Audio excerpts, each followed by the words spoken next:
ஒரு காலத்தில் ஒரு பெரிய காட்டின் நடுவில் மாலை நேரம். பச்சை இலைகளால் சூழப்பட்ட மரத்தில் ஒரு காகம் வாழ்க்கையை ரசித்து நின்றது. அதன் பெயர் கருப்பு. கருப்பு மிகவும் புத்திசாலி காகம். அதே மரத்தில் ஒரு சுறுசுறுப்பான ஓணான் இருந்தது. அதன் பெயர் சின்னு. சின்னு எப்பொழுதும் வேடிக்கை பண்ணுவதில் ஆர்வமாக இருப்பது. ஒருநாள் சின்னு கருப்பை பழிக்கும் திட்டம் போட்டது. கருப்பே, நான் தண்ணீர் குடிக்க நீ என்ன தூக்கிச் செல்லுவாயா? சின்னு கேட்டு தன்னை அப்படியே தூக்கி பறக்கச் சொல்லியது. கருப்பு தன் தலையாட்டி, நான் உன்னை எப்படி தூக்கி பறந்து செல்ல முடியும்? நீ மிகவும் சுறுசுறுப்பாக இருக்கிறாய். நீ என்னை தூக்கிக் கொண்டு எப்படி பறந்து சென்றாலும் நான் அதை செய்ய மாட்டேன். சோதனை செய்து பார்க்கலாமா? அட! சின்னு சிரித்து கருப்பு சிரித்தது. சின்னு, நான் உன்னிடம் சோதனை செய்ய மாட்டேன்.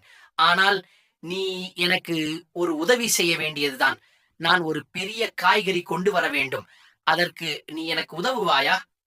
சின்னு காய்கறி எடுப்பது மிகவும் கடினமான வேலை என்று எண்ணி, அதற்கு நான் சற்று சாப்பிட்டு விட்டு வருகிறேன் என்று கூறிவிட்டு ஓடிப்போனது.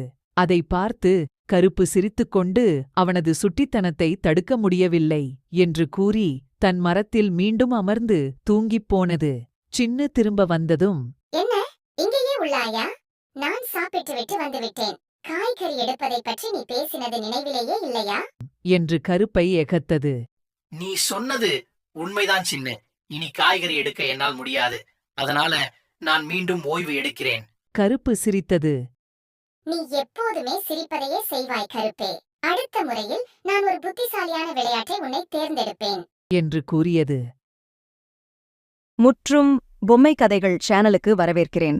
இதை உங்களுடைய நண்பர்கள், உறவினர்களுக்கு ஷேர் பண்ணுங்க. அது எங்களுக்கு பெரிய உதவியாக இருக்கும். நன்றி. மீண்டும் அடுத்த கதையில்